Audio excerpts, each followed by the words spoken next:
welcome everybody. I can see you all filtering in on our attendees list. Thank you so much for joining us tonight.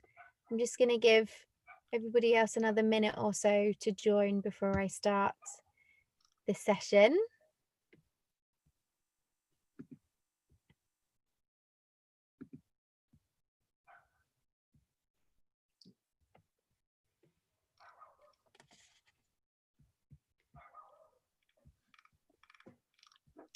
Great. Okay. I know lots of dog barking backgrounds. Okay. Welcome everybody. Thank you so much for joining. My name is Stacey. I am a career coach and the events and learning designer at Escape the City.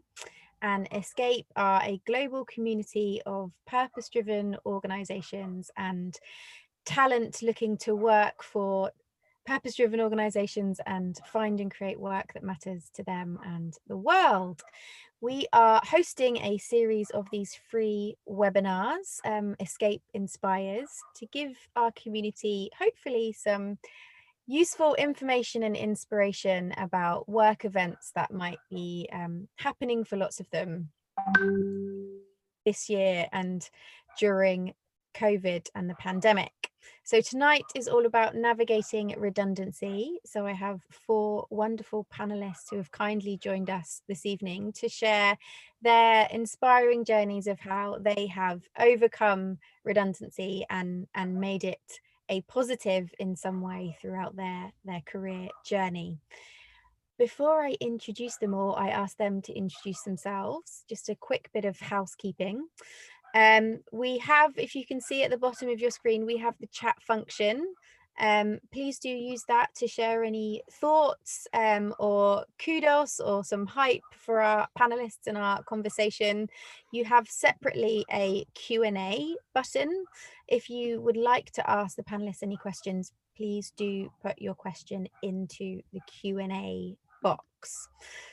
I will facilitate a discussion with our panelists until 7:45 or for the next 45 minutes, and then I will look at the Q&A from the audience and ask the questions to the panelists then. If you want to ask a question to a specific panel member, then please do just put their name before your question and I'll make sure I direct it to them. We are recording the session and the session will be available to watch on the Escape Resource Hub, but I will share a link with everybody who registered to the recording tomorrow, as well as, with permission, any contact details from our panelists should you like to follow up with them or myself. I think that's everything I wanted to say. So let's crack on and speak to those on the panel. So if I could ask each of you just to share a 2-minute summary of your own redundancy journey, and then we will go into the discussion. Let's start with Jill. Welcome and thank you for being here. Oh, hi Stacey, thank you. Pleasure to be here. And hi everybody. As Stacey said, I'm Jill, and I'm currently a co-founder at a consultancy called Redundancy. But back in 2010, I was faced with redundancy from, I think, what you could call my first proper job. I was working for the Law Society. I'd been there around about 7 years. I started off investigating dodgy solicitors for a living, and was very good at that, and kind of moved through the ranks of that job as a performance coach and a kind of technical specialist there. And due to a kind of strategic change, our entire part of the organization closed down. And so I and all of my colleagues were faced with redundancy at exactly the same moment in time, which is a really unusual experience. And I found it quite hard to get a job after that, harder than I expected. It took me longer, and eventually I changed career direction and moved into financial services, which is something that I hadn't seen myself doing at all. And that led to a couple of roles, which we may or may not talk about tonight, and then ultimately co-founding my business with one of my team. and Adempi's been going a year now, so it's a good outcome in the end. Absolutely. Amazing. Thank you, Jill. Welcome, Izzy. Nice to have you here. Thanks, Stacey. Hi, everyone. My name's Izzy. I am founder of Goose Bay Marketing Consultancy. I'm based on the south coast of the UK in Dorset. It's a beautiful coastal location. Previous to here, I lived in London for about 4 years after graduating university, had a couple of different roles in sports marketing consultancies, and then I decided to escape the city and move down to have a bit of better lifestyle, live by the sea. And with that, I took a temporary role for about 6 months in a marketing agency, where I found myself traveling back to London, to Birmingham and Bromley, which wasn't quite the plan of moving to the coast. So I decided to investigate sort of different options, and I took a role at an outdoor adventure company called Land and Wave, and I had a marketing role there for 3 days a week, and the other 2 days a week I set up my own business called Goose Bay, where I was doing marketing consultancy for sort of small and medium-sized businesses. I spent 18 months doing that, and unfortunately at the beginning of this summer I was made redundant from my role at Land and Wave due to the pandemic really impacting their business. So as of September this year, after finishing my notice period, I have decided to take the leap and go full-time on my own. And at the moment, fingers crossed, it's going pretty well, and I have a pretty good order book. Considering the circumstances, I'm pretty chuffed. But yeah, it's been an interesting year. I think it has been for everyone, a bit of a roller coaster, but again, a positive outcome of what could have been quite challenging situation.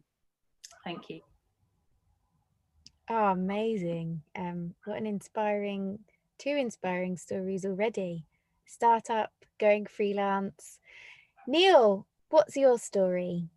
Hi everyone, thanks for letting me join you this evening. I was made redundant back in June this year from a payments company and wanted to get back into the market quickly. I didn't change my career or anything like that.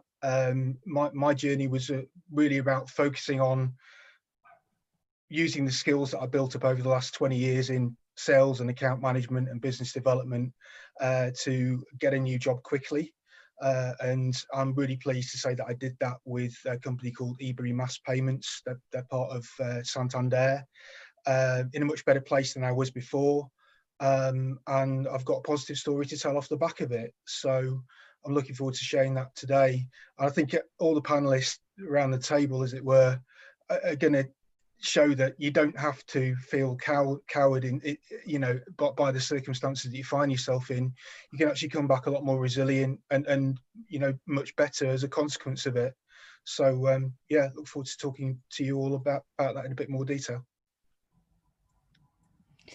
Thanks, Neil. Yeah, I think particularly this year it's really important to have someone representing going back into work very, very quickly and not necessarily immediately changing career or starting a business off the back of it, and seeing that going back into work and maybe having career changes a long-term desire, it's like an interim step.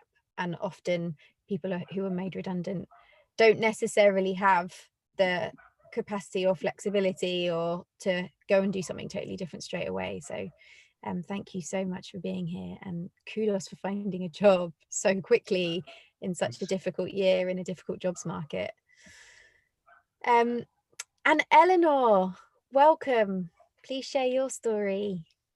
Thank you, Stacey. So I was made redundant about 3 or 4 years ago after a corporate life of about 23 years, doing amazing things for great brands. So there was not a problem with what I'd done so far, but what I found when I started applying for jobs, getting to that stage of interview and getting that question asked, why do you want this job?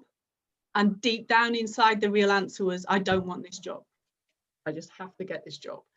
So it made me start thinking about well, what's going on there? Why am I not wanting this anymore? This is just boring. These were great roles, but I just didn't want them anymore. So I started just scribbling in a notebook. What do I want? How do you get out of this corporate career? Maybe I was 41 at the time, so maybe I was having midlife crisis, who knows, a career crisis. And I just thought there's got to be more to this. I just don't want to do this anymore. It's boring. But, you know, like anybody who's going through redundancy, you're in a state of half panic, half solve this, half excitement. You don't know what's going on. So I started scribbling it all down. I started a blog called Another Door, and it grew from there. So my blogs kind of grew as a community in terms of helping people to change career, as well as helping me. So it was like a self-help. I started a business called Snuggle Truffle, which was an online store and a marketplace. Who knows? I don't know why. And then eventually I started my consultancy, which was going great. And then we moved house again. I'm a military family, so we move every 2 years, which is always an interesting dynamic to the whole equation. I couldn't find work for my consultancy for a long time, 6 months out of work.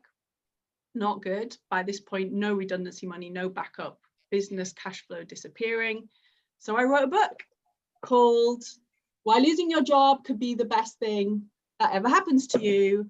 And it's almost like my reflections on how do you get yourself from losing your job through those stages of discovering what you really want to do. Is there such a thing as one thing that you really want to do? How do you find something different that fulfills you when you've had all of that experience in your past that you think that is defining you? So I've spent the last 6 months talking about redundancy, doing lots of media and promoting the book. I got a book deal with Penguin this time last year, and I've been promoting it, and the book came out last week. So it's a very odd moment in time to be talking about redundancy, but at the same time, a great time, because I'm hoping that the book's a book of hope for people. And now what do? I'm a business coach. I help people set up businesses, whether it's a product business, whether it's a service business, whether they're starting freelance.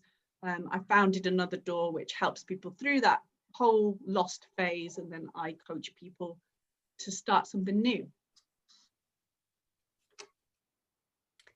Wow, that really is using redundancy directly for your next steps and next journey.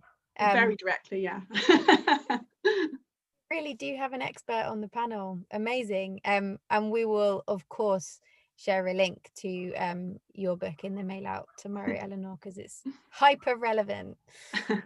And like you said, like redundancy is such an emotive term, right? It sparks so many, like a wide range of emotions and strong emotions in us. I would be really interested to hear about your guys' immediate reactions and what like the first thing you perhaps felt was when you were made redundant. Who would like to go first? Go first. Yes, Neil. It wasn't as if I didn't see it coming, because the business I used to work for was heavily aligned into the global travel market, and obviously what's happened over the last 6 months has put the kibosh on that. But I think the initial reaction for me, even though that I had time to think it through to a degree, I was actually quite angry, and mixture of emotions. We talked about being overwhelmed. I think one of the other panelists used that term. And also sort of sad to leave my colleagues and the business that you've put a lot of effort into, working with your colleagues and also your customers. So I was quite surprised by that reaction, because usually I'm not too emotive about work, and I'm able to keep my home life and my work life separate. So it was quite an interesting experience. I don't know if any of the other panelists have found that, but initially, it was, I did find it very difficult to deal with. Yeah, I would totally agree with those similar feelings. I don't think that my redundancy was a huge surprise. Rationally, again, the business I was working for was hugely impacted by the pandemic and pretty much overnight had to close down all of their operations. I think deep down, if I totally look at it honestly, I was still really surprised when I got the phone call. And I was really sad as well, sad about losing something I loved doing and working with people I loved working with. And also, I think because I'm probably a little bit of a control freak, I was sad about losing that structure to my life, and then a bit worried about what I was going to do next.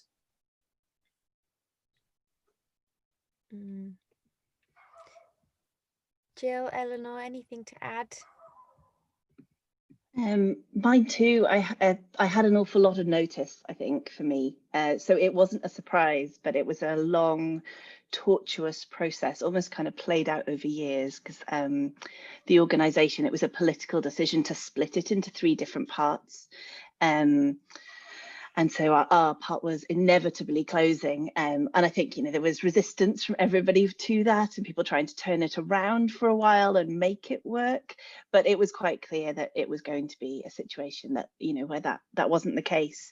So I wasn't expecting it. No, I was expecting it, but also I wasn't expecting it to be as hard as it was. I thought with the notice, it was kind of so clear that it would happen, and yet it's still kind of an emotional roller coaster, even if you're not blindsided. So add being blindsided on top of that, and I think it's such a phenomenal thing to go through. Yeah, I think even when there's a clear business or macro reason that redundancy happens, it must still be very difficult to not take it personally. Or shame is an emotion that's often attached to redundancy. I wonder how you coped with some of those negative emotions attached to the experience, and what kind of support networks, if any, that you leaned on that were particularly helpful for you to get through that. I go first. I think I realised after that initial reaction of anger and frustration and all the rest of it, that I had I had to make it my new job to find a job and do that quickly. And I actually realised that I almost wanted to put it into a little box what happened. And the quicker that I did that, the more clarity I personally had about moving on. So I just realised very quickly that it actually wasn't me, it was them, that they'd made the decision. And no matter how good you are about doing your job, sometimes these things happen. So I was able to move on quickly into searching for a job, but using a lot of people who were very supportive of me, my own network, forming that to help me get through it, because you can't do this by yourself. And ultimately, that was the thing that got me my new job, using my network of people and contacts. So I was lucky to have that. But you have to be so resilient along the way to remain focused when you're having this thing in the back of your head, that nagging self-doubt going on all the time. But you just have to put it aside and as I said, focus on getting a new job. Yeah, I'd agree with that, Neil. I think I was really keen to kind of, as soon as it was appropriate, kind of get myself out there and get looking for a new job. And really, I had so much drive behind me. It didn't all pay off in quite the way that I'd expected. But I was totally on it with looking for jobs at quite an early stage. But I think the other thing that really helped while I was still in the process of being at the organisation, so it's kind of the last 6 months of rundown, which is what we had, was really kind of finding purpose in supporting the other colleagues going through the same thing, and also finishing well. So to kind of go out head held high, great service right until the end, and to kind of try and find some pride in that, because it is, as soon as you know that a job's coming to an end, it's so hard to stay motivated to keep going. And that in itself, especially if you haven't just been kind of if you're having to kind of sustain a service and go in and do or not go in at the moment, but do a 9 to 5, when you've got all those emotions, you really need something to anchor you. That's not to say the shame didn't come. I think it probably played out a little bit further for me down the line, Stacey, when it was getting harder to actually get a job and there was more kind of rejection to go with it. I think to start with, I found the fact that it was caused by an external thing and it was happening to so many people, to start with, I don't think the shame quite kicked in, but the lack of purpose was tricky. Yeah. You mentioned about feeling ashamed. I didn't really feel that. It was something that just happened to me. And you know, the people I was speaking to as part of getting a new job, they never judged me on it. I didn't really feel that. Maybe I had a different experience in terms of being able to move more quickly into a new role. But do you think also that was partly because it being on the canvas of 2020? I was going to say that my experience was totally different in the fact that I'd been on furlough for a couple of months before I was made redundant, so I hadn't really had much contact with my business pre being made redundant. I then had my notice period on furlough, so I had no handover, nothing, which was quite odd, really. yeah, I think lots of people look and think that you're lucky, but actually it makes it harder because there's no goodbye. And then I think, to what you were saying, Neil, that there was no shame. I think this year, particularly, words like furlough and lockdown and redundancy have become sort of everyday words that people are using, whereas previously to this year, you know, redundancy was quite taboo, whereas nowadays, actually, you know, it's like, you know, how's your furlough? How's lockdown 2? Have you been made redundant yet? No. Okay. And it's so common that I think it's removing some of that shame, which I don't think is, whilst obviously the wider implications of the economy isn't great, I think it's not a bad thing for removing some of that shame and around being made redundant. Whereas I imagine that Gillian and Eleanor's experience may have been different, having been made redundant a while ago.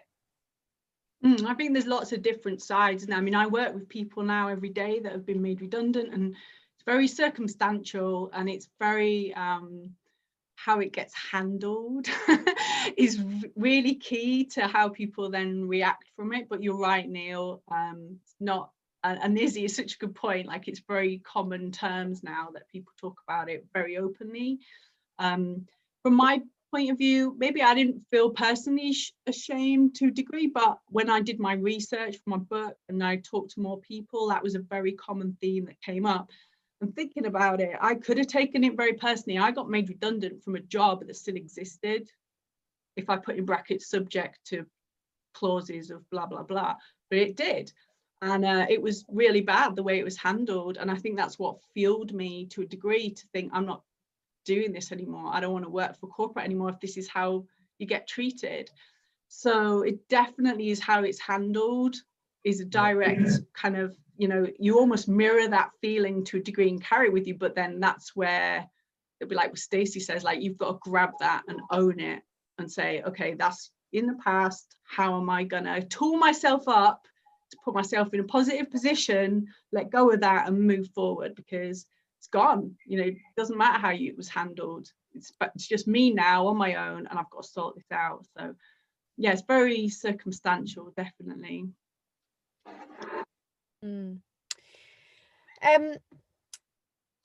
So like it sounds like the way the organization makes somebody redundant does have an impact on our responses to it. Do any have any and like our current employee that's making us redundant, I think they have a certain responsibility and can go some way in supporting us through that process and what happens next. Do any of you have any thoughts on conversations that you can have with your employer who's making you redundant, things you can ask them in terms of like how they could support you, how they could help you? So if there's anybody listening who or watching who is perhaps anticipating redundancy but it's not yet happened, is there anything that they can do or conversations they can have with their current employer to help them through the process? It's such a good question, and obviously I work with businesses now who are in that stage. What I find is people don't maybe help themselves as much as they can. A lot is left to chance. So, or not chance, but it's just kind of like, oh, I'll find a way through, I'll muddle a way through. But you can actually go and ask a lot more questions from your employer.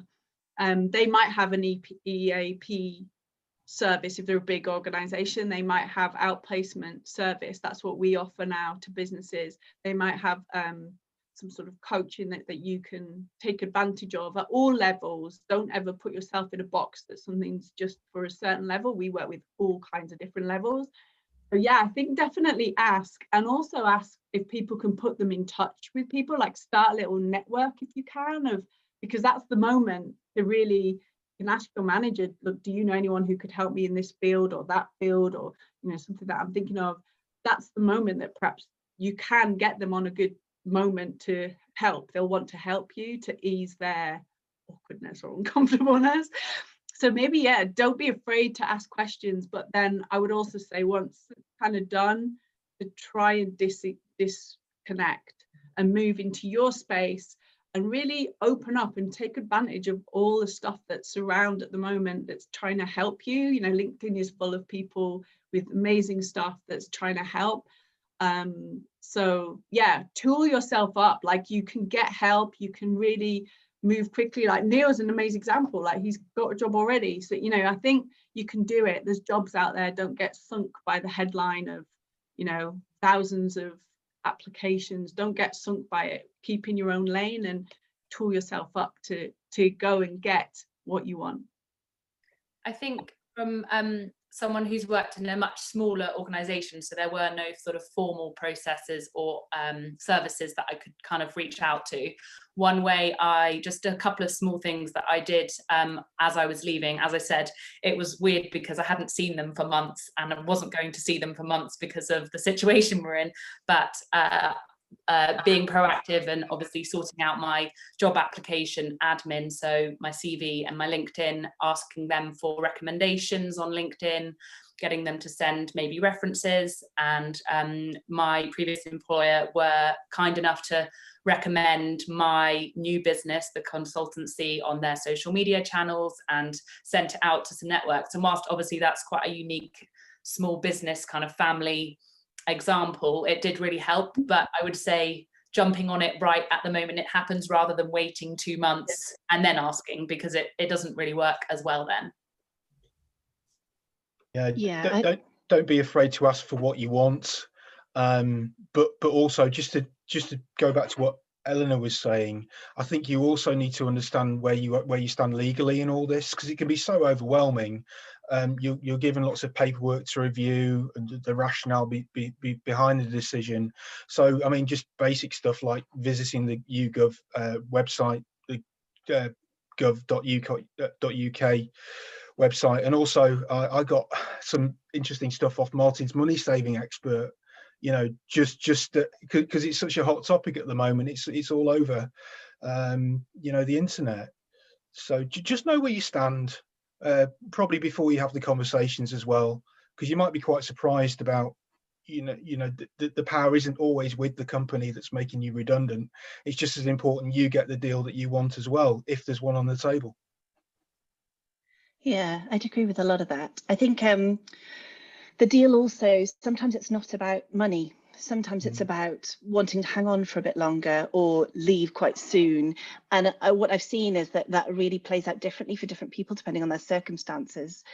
Some people prefer, when you've got those options, it might be that there are, deal isn't always just about finance. There might be other things you want to get out of an arrangement if there's a few of you being kind of made redundant and the time frames are kind of being spread out.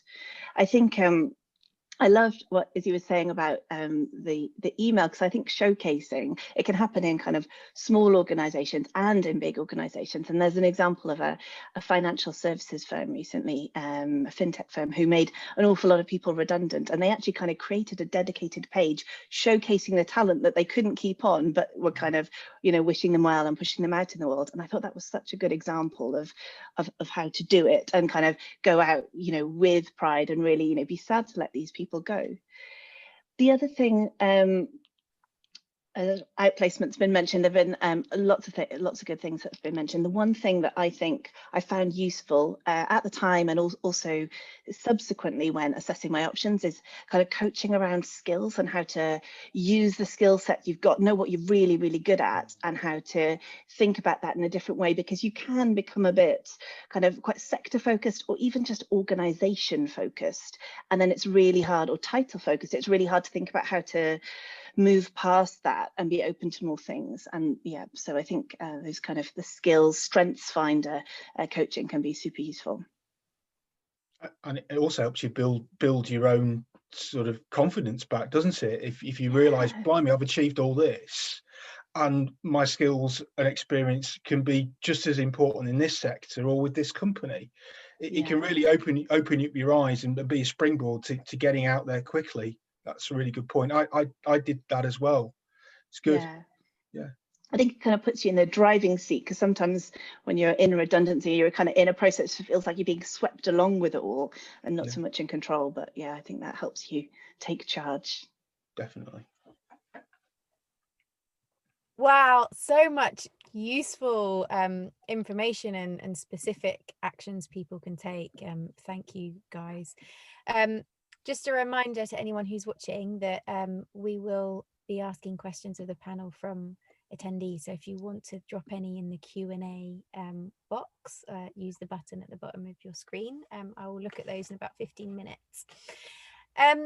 So thinking about prospective employers then, and applying for new roles post redundancy, there's perhaps some fear around being asked if you were made redundant, or the reasons that you were being made redundant. Have you guys been surprised in any way when interviewing for future jobs, positively or negatively, about how redundancy has come up in conversations with prospective employers? Maybe it comes back to Izzy's point that maybe it's now okay. I don't know. I mean, a lot of people I work with, it's not as big an issue as maybe last year. So certainly working with people last year who were made redundant, it might struggle.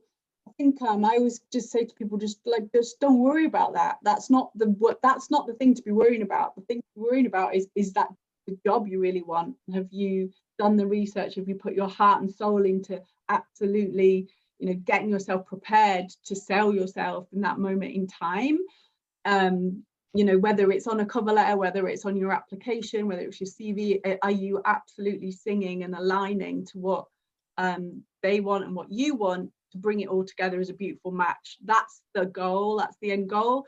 The gap is irrelevant, because people have gaps in all sorts of life. They have when they come back from maternity, when they've been off sick, when they've perhaps just taken a career break. There's all sorts of that, and I think it's more common now, and people just really want the best person for the job. So if you sit in that space, it will just be part of your story. So spend the time on you and making you that best person that the recruiter just has no choice but to get you in, talk to you, give you the job.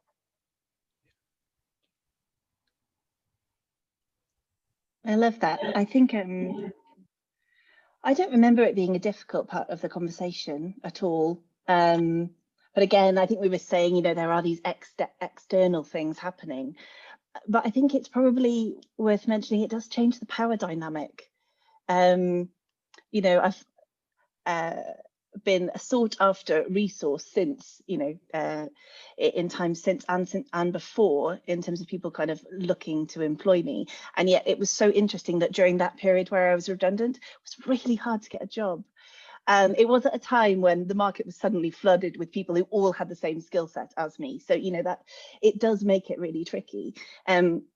So it was kind of like what we call a buyer's market. And I think, so it wasn't awkward. There was no, I don't remember any negative impressions expressed by people I was looking for a job from. But yes, I think, when you're in that negotiating position, I think it does change things. And the people I know now who are looking at jobs are finding they're asking to be taken on so much more in terms of responsibility, but not necessarily for any kind of increase of pay or maybe even a decrease of pay. And I think that's one of those things that might play out with redundancy. I don't know if anyone's got any ideas on how to navigate that, but just another angle on it. I think it's having a clear sense of your value in the marketplace, regardless of what's happening around you. And you need to really delve into what the job is actually really all about. I've when I was going through the recruitment process, some companies didn't actually know what they wanted, and others were looking for you to take on a lot more responsibilities, as you said, Jill, for less money than you'd be on at the moment. So just be very clear about what your worth is and what you're getting into with companies you're engaging with. I must say I didn't really feel that anyone was being mercenary around it. It didn't really matter if you were made redundant. They were just, if you got to have the conversation with them, then they were clearly interested in you, and it wasn't an issue.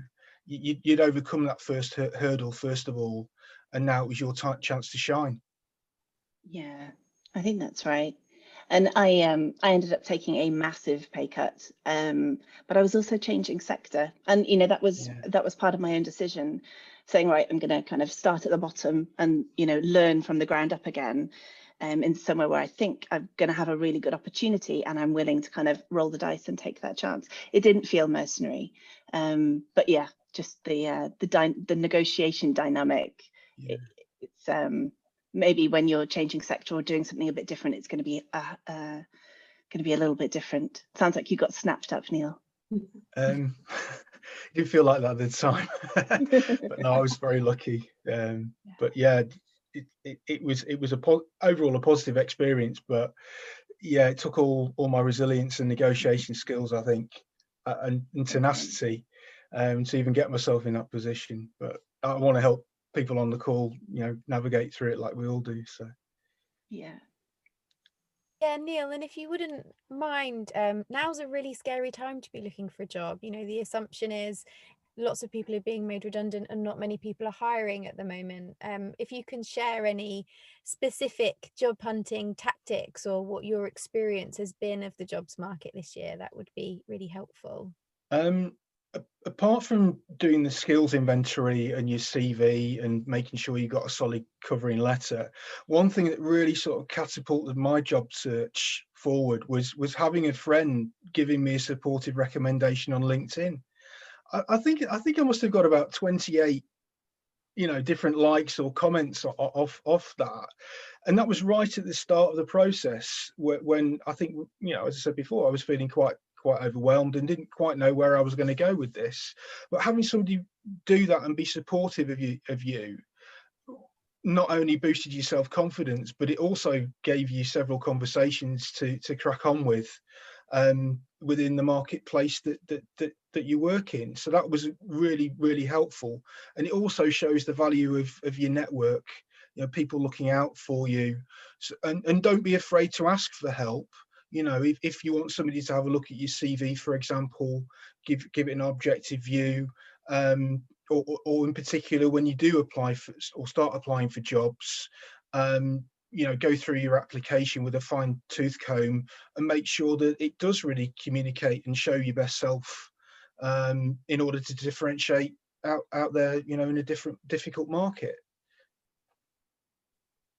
And did most of your leveraging your network and your job search, did that play out on LinkedIn as like the primary platform? Yeah, for me, it was the major way that I looked at what jobs were available, and also connected people who were either recruiting for them, or I could build a relationship with somebody in that business, say to them, I'm interested in working for the organization, and just clearly do your research about it before you reach out, so you can have a conversation with some knowledge about the company, and then start the conversation saying, well, would it be possible for you to recommend me for the job? I ask them, because people actually really want to be helpful. They've got nothing to lose. It reflects well on them, so don't be bold. Don't be afraid to ask for what you want. I would agree with Neil. Whilst I didn't go through the recruitment process afterwards, I think utilising your networks, and LinkedIn for me has always been a really useful tool. I also think that not being sort of closed-minded about what opportunities you're looking for, because so many people I've seen, I saw a thread the other day and someone was saying, you know, help me, I need to find a job. I've been made redundant kind of thing. And it was trending and loads of people were suggesting these great roles. And she was responding to them being like, no, I'm looking specifically for a role in this. And it was shutting down all those conversations. And I just think just making sure that you're open-minded, and yes, don't jump into something that you're not interested in, but don't close off sort of other paths. I think there's so many emerging markets at the moment with new opportunities, you know, coming out of this situation. And particularly I can vouch for moving out of the city. If you're, you know, based in London at the moment, there's lots of opportunities out of the city now, and you know, there's definitely some booming markets down here in Dorset. So maybe consider, you know, a relocation if that's, you know, possible for you. So yeah, don't be closed-minded. Yeah, our first Escape Inspires event was actually called Leaving London, in response to so many individuals using this year as a catalyst for moving location. And we've actually seen on the jobs board side of the business so many organizations posting remote roles or roles based elsewhere in the UK or outside the UK. So it could be, and I'm in my camper van right now on the coast of Portugal. So it is definitely happening for lots more people. Izzy, I'd like to ask you about finding like clients, like being made redundant and then having like the confidence and resilience to go freelance and find clients. How have you found that in this difficult year? Sure. Well, I already was fortunate to have set up my business, my freelance side of it, and I was working 2 days a week previous to being made redundant. So I did have some foundations set up.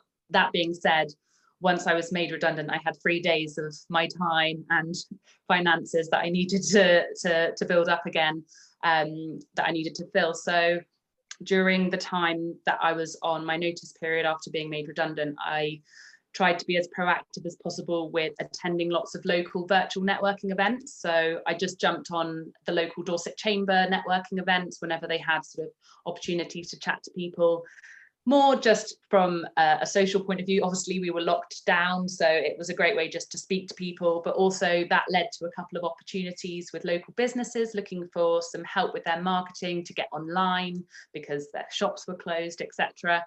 And then also alongside that, I set up an Instagram account called Keeping Dorset Afloat, which was inspired by another similar account in Bath, and then it sort of inspired quite a few others. If you go on Instagram, you'll see, and put Keeping Afloat, you'll see a few more in there. But it grew to over 2,000 followers in about 6 weeks, and I was recommending local businesses that were promoting takeaways or special offers during this sort of challenging time, but basically recommending lots of independent businesses. And whilst it didn't lead to anything directly for me work-wise, it was a really good focus for me every day to go out there and support these businesses, and it kind of kept my skills ticking over. I learned a lot and I met some lovely people doing it. And then naturally, through doing some blogs, posting on LinkedIn, reaching out to my network and staying connected, really, I came across different opportunities and sort of jumped on them. But I would say, you know, my freelance marketing, I previously worked in sports marketing. I now have the most random client list you've ever seen. And I love it because I have so much variety. I work with a professor of psychology, a scaffolding engineering consultancy, a brand design agency, and lots more other exciting businesses. And I think that's comes back to my point around not being closed-minded. You know, you can't pigeonhole yourself as just doing sports marketing, because at the moment, you know, you've got to take the opportunities when you come, and you never know what they'll lead to next. So yeah, I think that's sort of how I've handled it. Hopefully that was helpful. Great. Yeah, absolutely. I love the idea of the keeping afloat. What an amazing concept. We'll definitely include that in the mail out tomorrow. A couple of you have touched on finances in the last few responses.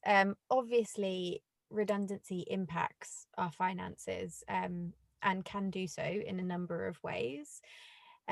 Do any of you have any experiences in that regard that you want to share, or tips that for people who might currently have been made redundant or are worried that that's going to happen soon, about how to manage your finances through such a difficult time? Yes, Neil. I don't mind going first. I did a complete revamp of our household budgets with my wife at the start of the process, so we knew exactly what was coming in and out. She was actually going through a consultation process at the same time, so it was imperative we had everything we could possibly lock down. So yeah, and I think that gave us both a degree of control back, because finances can be something that keep on nagging away at you in the back of your mind. So it was really important just to do the projections going forward about what happens if, and also have a plan B and maybe a plan C as well, because you never know what will happen if your business goes bust. For example, Travelex did in my case. They might not necessarily be able to honour the redundancy package that you originally had in place. So it was really useful for us to do that together. And it also shows, the value of communicating with your partner about it and having everything in sort of open book, as it were. The other thing that I did in order to identify what was important to me and could be an issue with the whole handling of being made redundant was something called fear setting. One of my friends talked to me about it at the start of the process, and it was a guy called Tim Ferriss. And most people set goal setting. Well, this is completely the opposite of that. It's about mitigating against the irrational fears in your life, and then making a plan about how to address them. You hope that they're not going to come to fruition, but by having them on a piece of paper, it actually enables you to work through them. So finances was the one for me at the outset of my job search, which put it in a box again and let you get on with life. I love Neil's box. That's a packed box. Bit of a Pandora's box, but don't ever go there. I love that. I've got an image of this box with all this stuff. You're like, rah, I love it. Yeah, I think the money side is obviously the driver. That's all anyone talks about when they join our program and things and talk to me. So I think it's like what Neil said.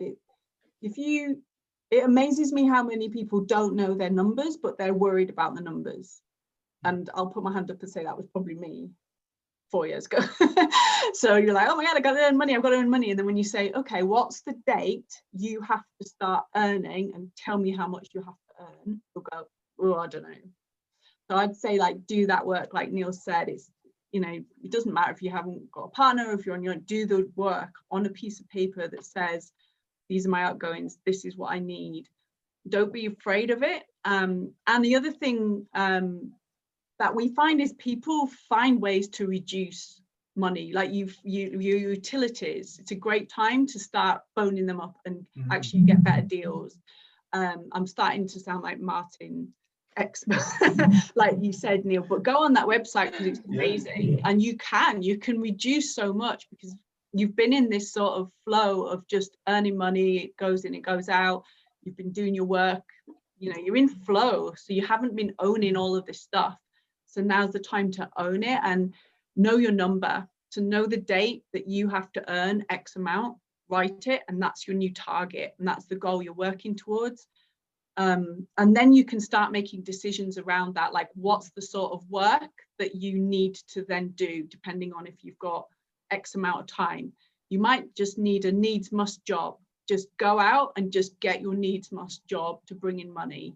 So, there's people we work with who will do the delivery driver job. They will do the Amazon job. They will get that just to bring in money, but never let go of the dream job work that we've activated through the redundancy disruption, like that question of, well, what do I really want to do? Don't let go of it. But, you know, if you've got to have the needs must job, then go and do it.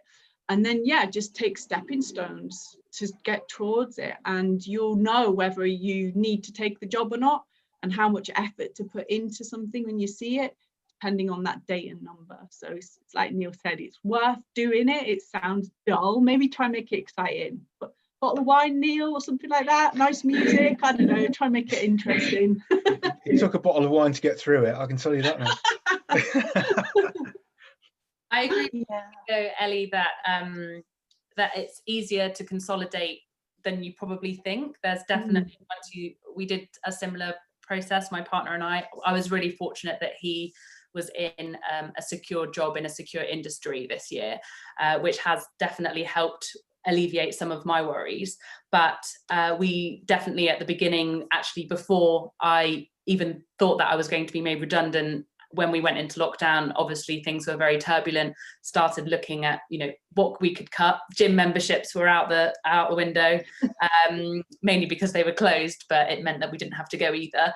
And we also decided to take up the opportunity of the mortgage holiday from our bank, and those kind of things we put in place before actually I was made redundant. And so it meant that we had a bit of grace period when we had those dates where I knew I needed to be earning, and then I spent my notice period building up that pipeline of clients to hit the ground running come September. So I think planning is really important, and talking about it. I think finance is something that everyone buries their head in the ground, and I know my partner's watching this and he's going to be laughing that I'm definitely one of those people.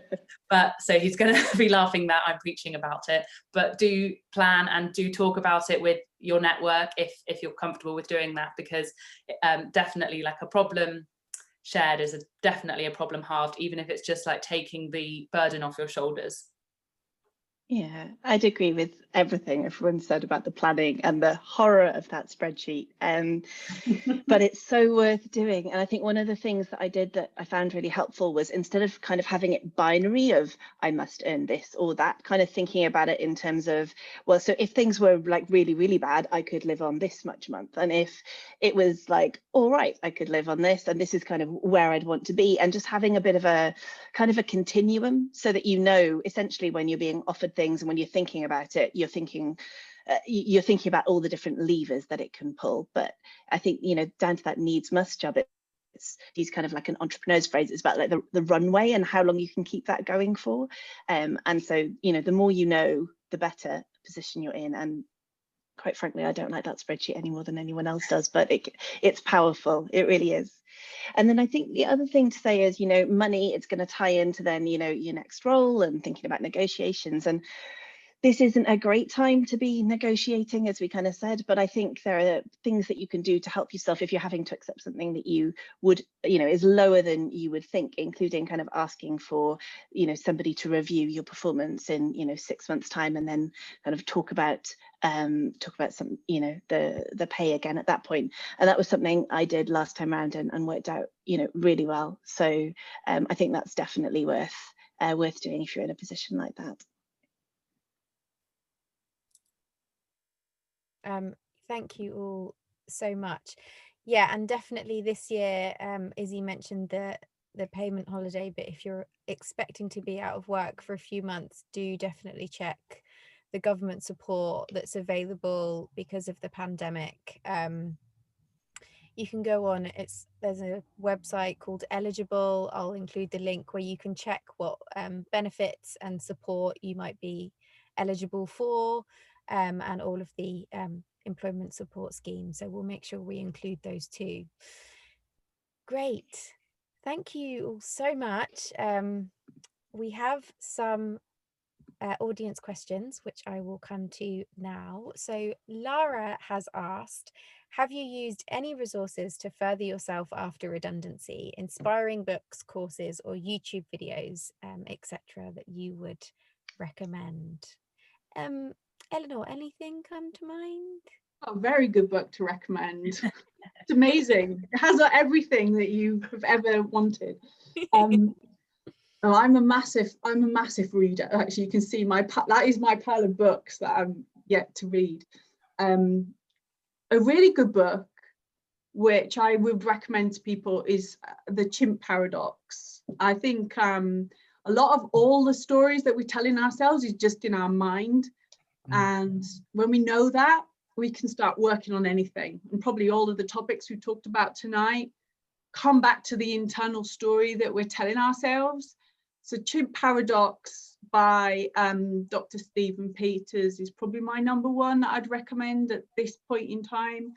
It certainly helped at that early stage of like chatter of like, I'm not good enough, what are you doing that for? You know, all of that stuff that's going on in here, you know, it's just you telling yourself a tale, nobody else. So that would be my number one. And then obviously Go on Another Door, we've got everything there as well. But yeah, I would say get that book's brilliant. It's a real game changer. I personally am a big fan of podcasts. So whilst they're not specific to redundancy, one of my favorites is How to Fail by Elizabeth Day. And she interviews really interesting people about their career, often, you know, famous people who have, you know, on the face of it are super successful, but actually they've had a lot of milestones to get through to get there. And actually it's really helpful to hear other people's stories, whether it's redundancy or other life events that have shaped them, and realizing that it isn't the be all and end all. And then the other one, again, not redundancy related, but it's How I Built This. And there's some great stories of how, you know, really successful, well-known brands have been built, and you realize how long it has taken them to get there and how many milestones they've had to overcome. And I think it realizes and puts your problems into perspective, and I think gives you the inspiration and motivation to potentially look at, you know, other opportunities, other business ideas, and realizing that, you know, you're one of many probably facing different challenges in the world. And it kind of, yeah, puts things into perspective. So podcasts are my recommendation. Awesome. Do you want any more, Stacey? One more quick one, Jill. Cool. Oh, well, I'm assuming everyone already knows about Escape, so I'll skip past that. I was going to suggest The School of Life, if anyone's come across that, for a slightly different kind of philosophical, psychological perspective on thinking about work and what it means to you and what you're trying to get out of it, but also just learning more about yourself. I think that's great. But honestly, I can't recommend Escape's resources more either. So definitely head on over there if you haven't already checked it out. Oh, thank you for lining that one up, Jill. Yeah, we have just launched our new resource hub and our events page, both of which have Escape Zone, but also lots of external resources and our courses for upskilling and negotiation skills, how to build your CV and all of that lovely stuff. So we will make sure those links are included too. David has asked, on Izzy's note about being open-minded, how do you convey that to people in your network, potential employers, as a positive? I've always struggled with the question, what kind of role are you looking for? As I've always been very open to opportunities. Anybody else can jump into if I could start off with that one. I have the same problem in that I think a lot more about, I feel quite flexible about what next steps would be, and it's really hard to shape that. And one of the things that I found really useful is thinking about strengths and what I'm really interested in instead. So instead of trying to describe a role or a sector, a job title, but thinking much more about kind of who am I, what am I good at, and mentioning that. And that's something that can be super useful. And I mentioned something in the comments, which is Strengths Finder. That was one of the things that that I found super useful about that. But I think also your passions and interests come into it as well. I think that comes into how you market yourself slightly as well, because I often see CVs or LinkedIn pages that are very factual. So they have, I did this, my job entailed X, Y, Z. Whereas actually, if you reframe that on your strengths and what your passions are, your job title and what you did might not necessarily matter as much. And I think, I don't know what your CV looks like, but potentially review that and see whether it's you know, if it's super specific to your past roles that don't align at all with the role you're applying to, that might be why they're asking you those questions. Whereas actually, if you sort of review that and make sure that it's really specific to the role and your skills and strengths are coming through, that they might not necessarily be probing that area as much, and it will come through that you're passionate about what they're asked, you know, their role they're recruiting for. And I think I saw a question in the Q&A box around whether you should apply to 100 jobs hoping for one reply, or be really specific. And I would always say be really specific. You shouldn't sort of throw your CV at the wall, because I see so many people just pretty much sending the same CV to every company that they want to apply for. And actually, I think you're going to have a much better opportunity of getting a job if you're a lot more specific and focused with your drive. And I appreciate sometimes it gets into a place where you just panic and just want to sprinkle it out everywhere and throw your business cards up in the air and hope someone catches it. But I think if you can be disciplined at being focused and specific with your CVs and your LinkedIn for every application, you're going to have a better chance of getting the right role for you. Yeah, I couldn't agree more. It's about being focused. Far better to spend 2-3 hours on an application, do the proper research, and actually by doing that you'll differentiate yourself from probably 95% of the people who are just doing a standard letter. You can't do that in this market. You've got to show your best self, and demonstrate that you are, you know, focused, and you know exactly what you want and how your skills link in with the job description and the overall objectives of their business.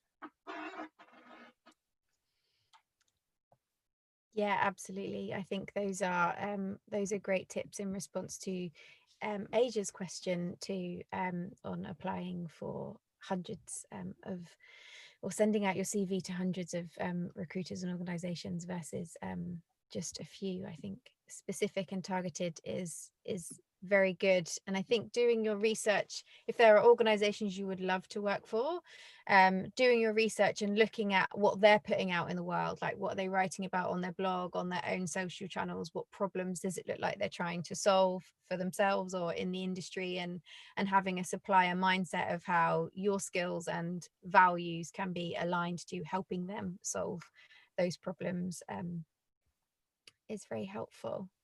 Great. And thank you, Jules, for your recommendation, your book recommendation of Everything is Figureoutable by Marie Forleo. I think is that Marie of the book, the B School, maybe. Great. Okay. That's all of our questions. Panel, I'm going to ask you one more question to finish us off on a positive note.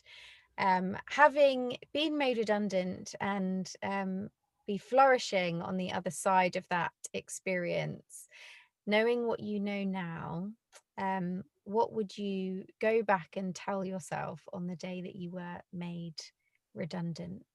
A word or a feeling or a supportive phrase to yourself. What would you like to tell yourself on that day?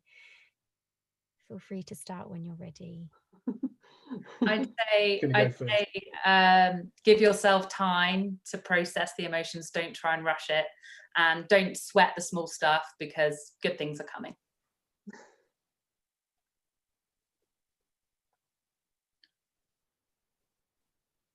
That's wicked. I wish I could tell myself, if I went back to enjoy some of the time off. I think I was so focused on doing, fixing, that actually that time was all just lost. And you know what? When you say yes to a job eventually, they're going to want you next week. They're not going to let you, you know, have a bit of downtime. So I think find a way to experience some of the good side of having a bit of a break, a bit of like space. So I wish I could have told myself that. Whether I do it differently, I don't know. But then I think also believe in yourself. I definitely want to say that to myself, and that definitely holds true.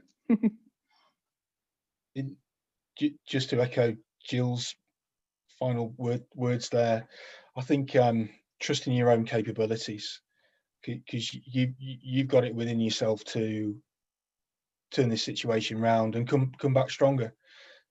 you know, all the panel have showed that we've done that, but just believe in yourself and your capabilities. Amazing. I don't know where to go.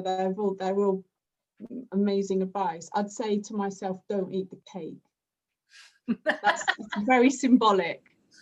Like, just stop eating the damn cake, because you'll still be trying to shift it 3 years later. Never mind your job and all the rest of it.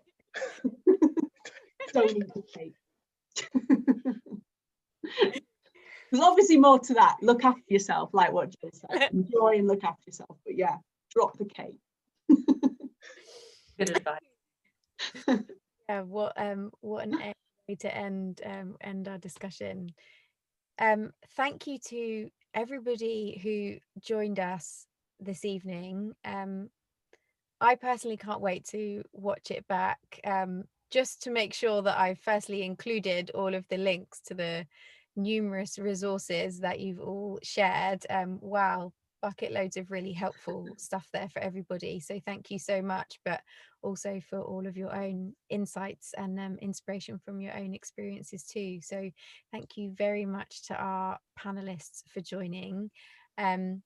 We will include lots of thank yous coming in for guys, so please do enjoy that recognition. Yes, we will include links to escape stuff, to ways to contact the panel and myself, and all the useful resources that we mentioned this evening. So we will be sending that out along with a link to the recording, which will also be available on the Escapes resource hub and our YouTube channel, hopefully by the end of this week. So thank you very much. Good luck to everybody listening for your own redundancy journeys too, and no doubt it will be a positive experience at some point looking back in the future.